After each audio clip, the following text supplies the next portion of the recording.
Welcome in my YouTube channel. मैं हूं A K. Kashyap. State examination 2023 का अगर आप प्रिपरेशन कर रहे हैं तो बहुत कम समय में सोशल साइंस पेपर 1 को कंप्लीट करने के लिए, सोशल स्टडीज़ पेपर 1 को कंप्लीट करने के लिए आप मेरे चैनल को ज़रूर सब्सक्राइब करके बेल आइकन को दबा दें।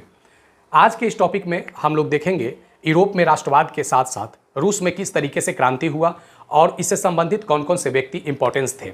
तो बिल्कुल आप लास्ट तक बने रहिएगा। यहाँ पे आपको लगभग 60 के आसपास में पॉइंटर मिलेंगे जो आपके लिए एग्जाम व्यू से काफ़ी इंपॉर्टेंट है। वीडियो को लाइक और शेयर जरूर कर दें। चलिए यहाँ पे देखते हैं यंग इटली संस्था के संस्थापक कौन थे। यंग इटली संस्था के संस्थापक कौन थे? मेजनी थे। कौन थे? मेजनी थे। और मेजनी का संबंध कहाँ से था? रूस से था। कहाँ से था? रूस से था। नेपोलियन का पतन, नेपोलियन बोनापार्ट का पतन, किसका पतन?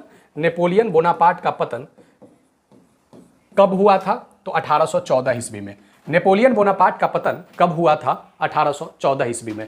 आप रिपीट कीजिए, ये कंप्लीट हो जाएगा। वियना कांग्रेस का सम्मेलन कहाँ हुआ था? वियना कांग्रेस का सम्मेलन 1815 में हुआ था। वियना कांग्रेस का सम्मेलन कब हुआ था? 1815 में हुआ था। चलिए आगे देखते हैं।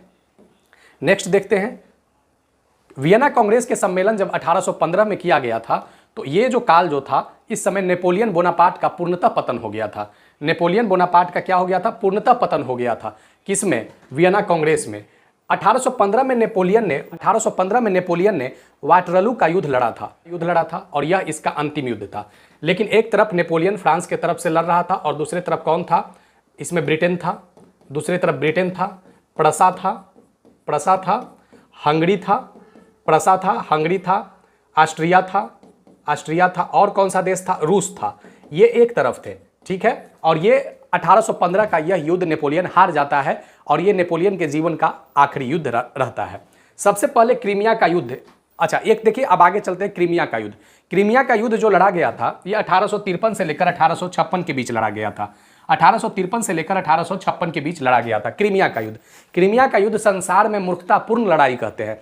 ये कौन सी लड़ाई था? क्रीमिया का युद्ध एक मूर्खतापूर्ण लड़ाई था जिसका कोई भी निष्कर्ष नहीं था, जिसका कोई भी एम नहीं था, जिसका कोई मोटो नहीं था, जिसका कोई ऑब्जेक्टिव नहीं था, ठीक है। तो क्रीमिया का युद्ध लड़ा गया था 1853 से लेकर 56 तक। अब देखिए कि क्रीमिया के युद्ध में कौन कौन से देश थे। तो एक तरफ जैसे वाटरलू के युद्ध में देखा होगा कि ब्रिटेन का साथ दे रहा था रूस, लेकिन क्रीमिया के युद्ध में 1853 से 1856 के बीच जो लड़ा गया, तो उस युद्ध में एक फ्रांस, ब्रिटेन, जिस फ्रांस के अगेंस्ट रूस लड़ा था वही ब्रिटेन का साथ हो गया। तो फ्रांस, ब्रिटेन और सिर्डिनिया, तुर्की एक तरफ, किसमें? क्रीमिया के युद्ध में। और दूसरी तरफ कौन? रूस। दूसरी तरफ कौन? रूस। अब यहाँ पे क्या हुआ? यहाँ पे रूस क्या हुआ? रूस हार गया। इससे ठीक पहले अभी जो वाटरलू का युद्ध देखे थे 1915 में, इसमें क्या हुआ था? रूस, ब्रिटेन, ऑस्ट्रिया, हंगरी, ये सभी एक तरफ थे और फ्रांस जो था वो अलग था। लेकिन क्रीमिया के युद्ध में फ्रांस किसका साथ दे दिया? ब्रिटेन का साथ दे दिया।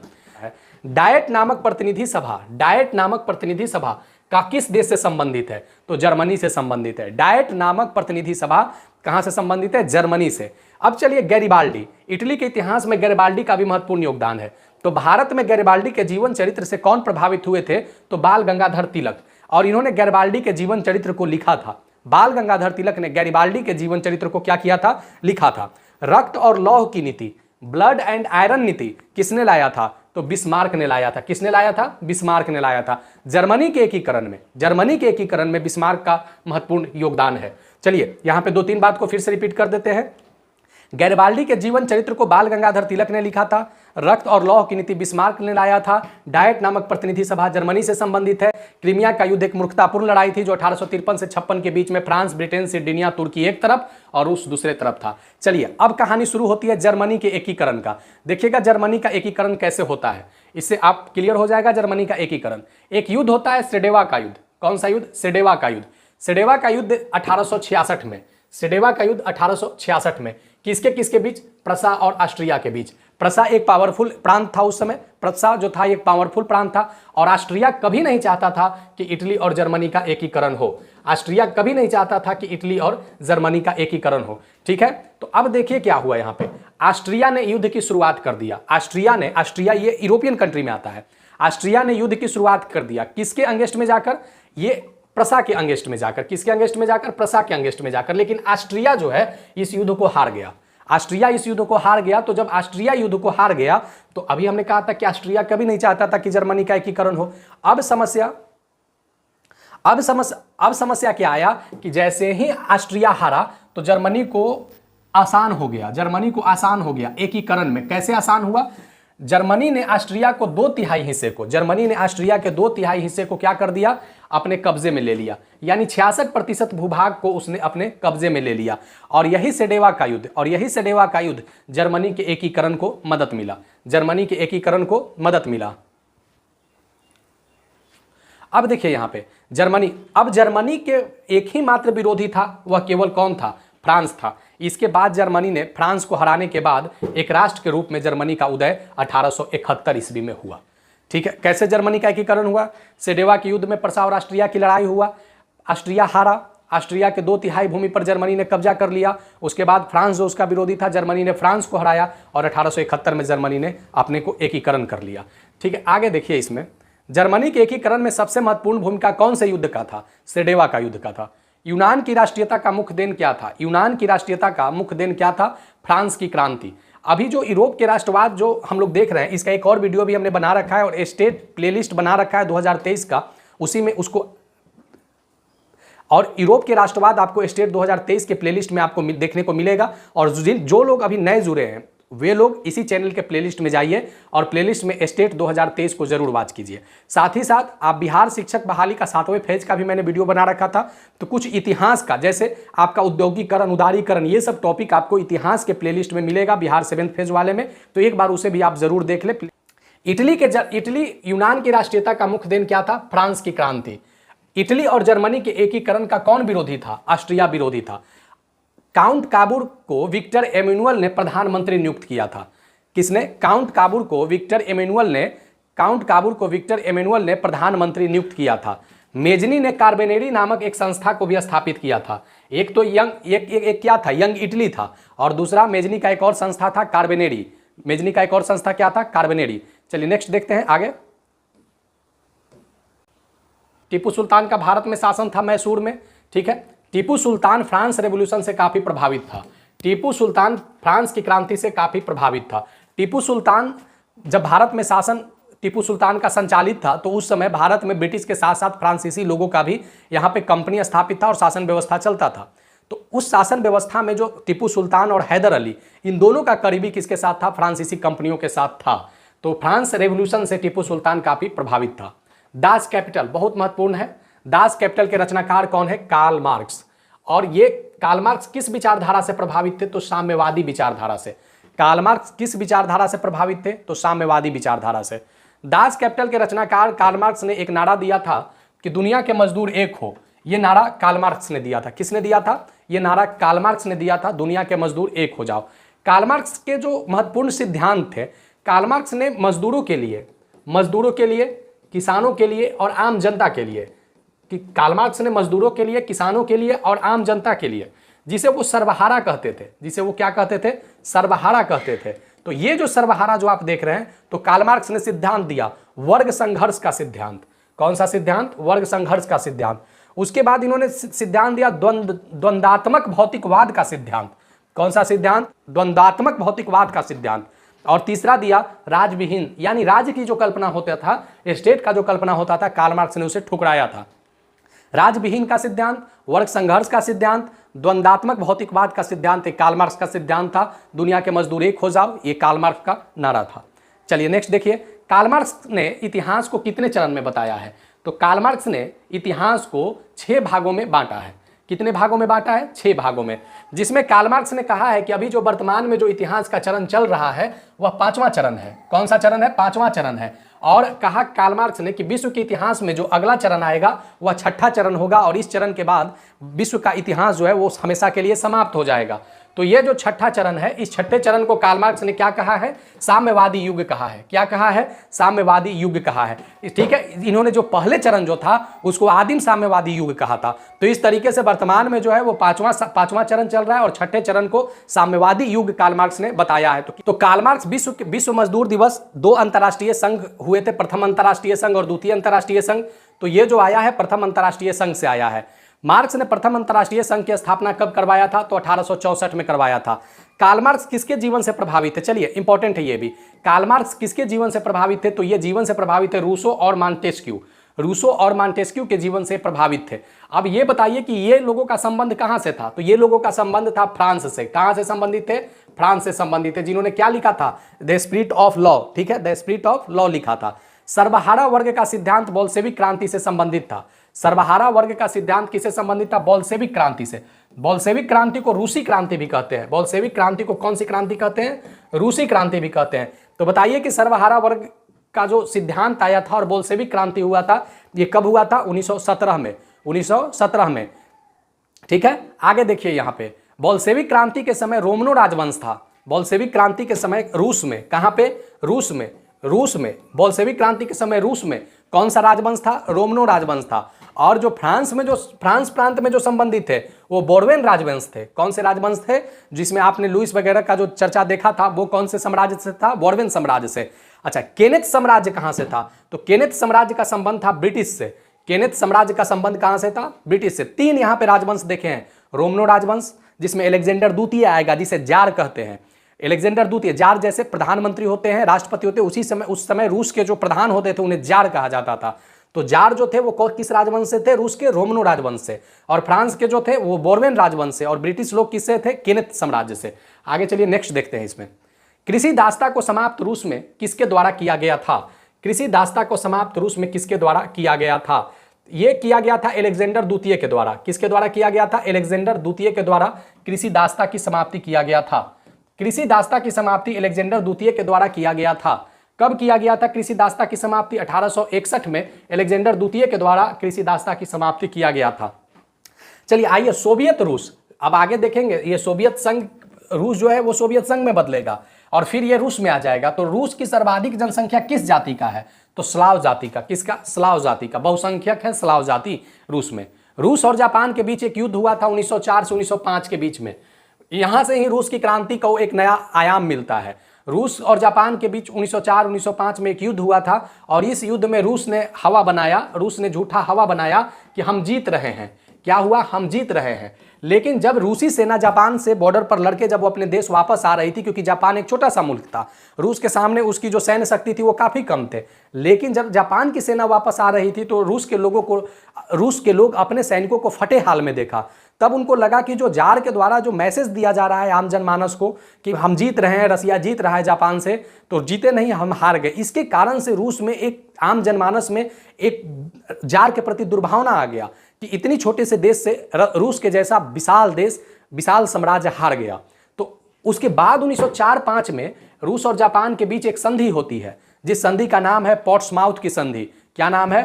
पोर्ट्समाउथ की संधि। क्या नाम है? पोर्ट्समाउथ की संधि। ठीक है, पोर्ट्समाउथ की संधि। ठीक है, यहां पे क्या हुआ कि इस युद्ध में जब जापान विजय हुआ तो रूस में आम जनमानस काफी क्रोधित हो गया। तो रूस में नारा लगा, रोटी दो कपड़ा दो, रोटी दो और कपड़ा दो। और यही रूस के क्रांति का नारा बन गया, रोटी दो और कपड़ा दो। जार के खिलाफ ये नारा लगा। तो 22 जनवरी 1905 को जार ने बहुत से रूसी जनता को गोली से मरवा दिया, जिसे रूस के इतिहास में खूनी रविवार कहते हैं। खूनी रविवार। अब यहां पे डेट को लेकर कंफ्यूजन होगा। खूनी रविवार कब हुआ?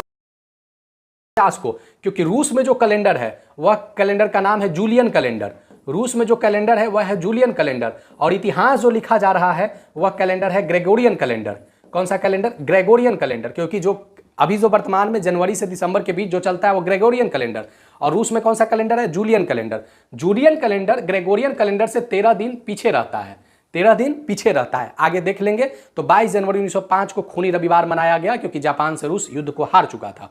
चलिए आगे देखते हैं। 9 जनवरी 1905 किस कैलेंडर में? पुराना कैलेंडर में। यानी जैसे अभी हमने कहा 22 जनवरी 1905 को खूनी रविवार मनाया गया, तो ये कौन से कैलेंडर के आधार पे डेट दिया गया? तो ये ग्रेगोरियन कैलेंडर पे दिया गया। अब इसमें 13 दिन जब आप माइनस करेंगे, 13 दिन जब आप माइनस करेंगे तो आपको जो डेट मिलेगा वो मिलेगा 9 जनवरी। तो जूलियन कैलेंडर के अनुसार जब डेट आएगा तो 9 जनवरी 1905 को। ऑप्शन में अगर दोनों रहे 9 जनवरी 1905 और 22 जनवरी 1905, तब 9 जनवरी 1905 को टिक करना है। लेकिन अगर 9 जनवरी न रहे तब 22 जनवरी 1905 को टिक करना है। 9 जनवरी 1905 जूलियन कैलेंडर के अनुसार और 22 जनवरी 1905 ग्रेगोरियन कैलेंडर के अनुसार। सर्वहारा वर्ग में किसान, आम गरीब और मजदूर आते थे। सर्वहारा वर्ग में किसान, आम गरीब और मजदूर आते थे। सर्वहारा वर्ग का सिद्धांत कार्ल मार्क्स ने दिया था। ड्यूमा नामक संगठन कहाँ था? रूस में था। ड्यूमा नामक संगठन कौन स्थापित किया था? तो जार निकोलस द्वितीय ने स्थापित किया था। लेकिन यह एक झूठा संगठन था जिससे आम जनमानस को कुछ नहीं मिला। ड्यूमा नामक संगठन किसका था? रूस में था। किसने स्थापित किया था? जार निकोलस द्वितीय ने स्थापित किया था। अब आगे देखिए, अब हुआ क्या कि जार अपने शासन सत्ता से दूर चला गया। जब दूर चला गया तो उसकी पत्नी का नाम था जरीन। उसकी पत्नी, जार निकोलस द्वितीय के पत्नी का नाम क्या था? जरीन। और उसके राज दरबार में एक पादरी रहता था और उस पादरी का नाम था रासपुतीन। उस पादरी और जरीन के बीच प्रेम प्रसंग हो गया। पादरी और जरीन के बीच प्रेम प्रसंग हो गया और एक लंबे समय तक जार द्वितीय अपने साम्राज्य में वो नहीं आ पाया था। इस दरमियान में क्या हुआ कि रासपुतीन और जरीन ही रूस के शासन को चलाने लगे, जिससे रूस का जो नेतृत्व था वो कमजोर पड़ गया। अब जब ये कमजोर पड़ा तो यहाँ पे एक नई क्रांति की उत्पत्ति हुई और वह क्रांति क्या कहलाया? बोल्शेविक क्रांति। बोल्शेविक क्रांति जो था वह जार के शासन की समाप्ति की क्रांति थी। तो 27 फरवरी 1917 को रूस में जार की शासन समाप्त हो गया। 27 फरवरी 1917 में रूस में जार की शासन समाप्त हो गया। रूसी कैलेंडर के अनुसार ये अगर पूछेगा तो 13 दिन इसमें आप पीछे कर देंगे। जब जार की शासन समाप्त हुआ तब क्या हुआ जरा देखिए। तब हुआ क्या कि वहां पे एक कैरेक्टर है जिसका नाम है लेबाब। क्या नाम है? लेबाब। तो जार निकोलस के बाद वहां लेबाब ने सत्ता संभाला, जिसे बुर्जुआ सरकार कहते थे, जिसे मध्यवर्गीय क्रांति कहते थे। अब देखिए यहाँ पे जब लेबाब के समय रूस के लेबाब जब गद्दी पर बैठा जार निकोलस द्वितीय के बाद, तब यहाँ पे क्या हुआ कि लेबाब ने दो ही स्वतंत्रता की बात किया था, एक आर्थिक स्वतंत्रता और एक सामाजिक स्वतंत्रता। जो नहीं बात किया था वो राजनीतिक स्वतंत्रता, पॉलिटिकल फ्रीडम की कोई बात अभी तक नहीं चली थी। तो लेबाब तो गद्दी पर बैठा हुआ था रूस का। तो आम जनमानस को एक केरेंस्की नामक कैरेक्टर ने, किसने? केरेंस्की नामक कैरेक्टर ने आम जनमानस को एक मैसेज दिया कि तुमको तो आर्थिक स्वतंत्रता और सामाजिक स्वतंत्रता तो है लेकिन राजनीतिक स्वतंत्रता नहीं है, करोगे क्या? तो आम जनमानस के सहयोग से, किसके सहयोग से? आम जनमानस के सहयोग से लेबाब को हटा दिया गया और लेबाब को हटाकर किसको गद्दी पर लाया गया? केरेंस्की को गद्दी पर लाया गया। किसको? केरेंस्की को। अब ये सब घटना को देख रहा था एक बंदा जिसका नाम था लेनिन। जिसका नाम क्या था? लेनिन। और लेनिन उस समय कहाँ रह रहा था? ये स्विट्जरलैंड में रह रहा था। कहाँ रह रहा था? स्विट्जरलैंड में। लेनिन कहाँ रह रहा था? स्विट्जरलैंड में। अब देखिए यहाँ पे कि लेनिन रूस में प्रवेश करना चाहता था, रूस में प्रवेश, लेकिन लेनिन को रूस में प्रवेश करने पे रोक लगा हुआ था। तो जर्मनी के सहयोग से, किसके सहयोग से? जर्मनी के सहयोग से लेनिन जो था वो रूस में प्रवेश कर गया था। अब जब जैसे जार निकोलस द्वितीय के बाद लेबाब बना, लेबाब के बाद केरेंस्की बना, तो केरेंस्की को हटाने के लिए लेनिन ने एक नया नारा दिया जो अप्रैल थीसिस कहलाया। क्या कहलाया? अप्रैल थीसिस कहलाया। इंपॉर्टेंट है ये, रूस के इतिहास में अप्रैल थीसिस का बहुत महत्वपूर्ण है। लेनिन का वापस आना और रूस के जनता को अपना सिद्धांत देना, यही क्या कहलाया? अप्रैल थीसिस कहलाया। अप्रैल के महीने में यह संबोधन हुआ था, इसलिए इसे अप्रैल थीसिस कहते हैं। इसने 3 नारा दिया, लेनिन ने 3 नारा दिया, भूमि दो, शांति दो और रोटी दो। भूमि दो, शांति दो और रोटी दो। ठीक है, ये अप्रैल थीसिस कहलाया। ठीक है, अब यहां पे देखिए कि अप्रैल थीसिस का संबंध किस क्रांति से रहा था? तो रूस की क्रांति से। अब आगे चलिए देखिए यहां पे, अब लेनिन का इतिहास शुरू होता है। अक्टूबर की क्रांति, जिसे हम लोग अक्टूबर की भी क्रांति कहते हैं, अक्टूबर की क्रांति का जन्मदाता कौन था? लेनिन को ही माना जाता है। अक्टूबर की क्रांति हुई थी कब? 25 अक्टूबर 1917 को जूलियन कैलेंडर के अनुसार। अब अगर ग्रेगोरियन कैलेंडर में जाना है तो 13 दिन इसमें जोड़ दीजिए। अगर ग्रेगोरियन वाला दिए हुए है तो 13 दिन जूलियन निकालने के लिए माइनस कर दीजिए। चेका नामक संगठन रूस में एक गुप्त पुलिस था। चेका नामक संगठन रूस में क्या था? एक गुप्त पुलिस था। और लाल सेना का गठन ट्राट्स्काई ने किया था। लाल सेना का गठन ट्राट्स्काई ने किया था। चलिए अब आगे देखते हैं, नेक्स्ट देखते हैं। सोवियत समाजवादी गणराज्य बना 1917 में। लेनिन इसका सबसे बड़ा कारण होता है। और जब ये सोवियत बना, विश्व का पहला, अगर आपसे पूछा जाए कि समाजवादी गणराज्य कौन है तो वह कौन हुआ? सोवियत अभी सोवियत के रूप में नहीं आया है, लेकिन इसे विश्व का पहला समाजवादी देश कौन बना? तो रूस बना। नई आर्थिक नीति रूस में 1920-21 में आया।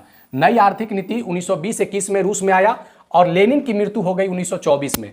लेनिन की मृत्यु हो गई 1924 में। एक बुक है जिसका नाम है वार एंड पीस, युद्ध और शांति। इसके रचनाकार कौन है? तो Leo Tolstoy. War and peace के रचनाकार कौन है? Leo Tolstoy. अब द्वितीय विश्व युद्ध में थोड़ा सा प्रवेश करते हैं। 1939 से 1945 तक चलता है। द्वितीय विश्व युद्ध के समय स्टालिन प्रधानमंत्री थे, कहाँ के? रूस का। स्टालिन की मृत्यु होती है 1953 में। रूस बाद में द्वितीय विश्व युद्ध से वो दरकिनार हो जाता है। सोवियत संघ का विघटन होता है 1991 में। अब देखिए सोवियत संघ 1922 में जो रसिया जो था ये क्या बन गया? सोवियत संघ। क्या बन गया? सोवियत संघ। तो 1922 से लेकर 1991 तक ये सोवियत संघ के प्रारूप में रहा। अब 1991 दिसंबर 1991 में ये 15 देश के रूप में ये अलग हुआ। जैसे अभी आप देखते होंगे उज्बेकिस्तान, किर्गिस्तान, तुर्कमेनिस्तान, ये सभी सोवियत संघ के भाग थे। तो इस तरीके से सोवियत संघ से 15 देश अलग हुआ और रूस का एक अपना अस्तित्व 1991 में वापस आया। और जब तक ये सोवियत संघ टूटा नहीं तब तक अमेरिका और रूस के बीच युद्ध होते रहा। लेकिन यह युद्ध बम और बारूद का नहीं था, यह युद्ध था कोल्ड वार। कैसा वार? कोल्ड वार, जिसे शीत युद्ध कहते हैं। इसमें केवल वर्बली लड़ाई होता था, मौखिक रूप से लड़ाई होता था। तो ये कोल्ड वार बहुत लंबे समय तक चला। कब तक? जब तक सोवियत संघ टूट ना गया। तो जब तक सोवियत संघ टूटा नहीं तब तक अमेरिका और रूस के बीच कोल्ड वार चलते रहा था। तो अभी महत्वपूर्ण यहाँ पे हम लोग देखे हैं 53 टोटल, यहाँ पे हम लोग को 53 वन लाइनर मिला है। तो आज की वीडियो में हम लोग कंटिन्यू कर रहे हैं और इसके बाद फिर वीडियो अपलोड करेंगे। तो आप ज़रूर चैनल के साथ बने रहें।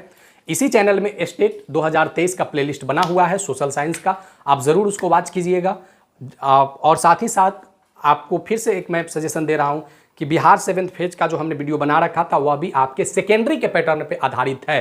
क्योंकि जो बीपीएससी के द्वारा जो सेकेंडरी का एग्जाम लिया गया था उस सेकेंडरी में बहुत सारे क्वेश्चन उन सारे वीडियो से भी आए थे। तो ये आशा किया जा सकता है कि जो बिहार विद्यालय परीक्षा समिति के द्वारा लिया जा रहा है तो उसमें भी क्वेश्चन का पैटर्न बीपीएससी के जैसा होगा। तो आप बिल्कुल उसे मिस ना करें। आप थोड़ा सा सिलेबस आधारित प्लेलिस्ट में जाएं और जो वहाँ पे जैसे हिंद चीन का राष्ट्रवाद हो गया, जलवायु क्लाइमेट जो आपका ज्योग्राफी का है, अपवाह तंत्र, ड्रेनेज सिस्टम, उसमें भी करवाया हुआ है। तो आप जरूर 7th फेज के शिक्षक बहाली वाले प्लेलिस्ट से हिंट जरूर लें। मिलेंगे फिर नेक्स्ट वीडियो में। धन्यवाद।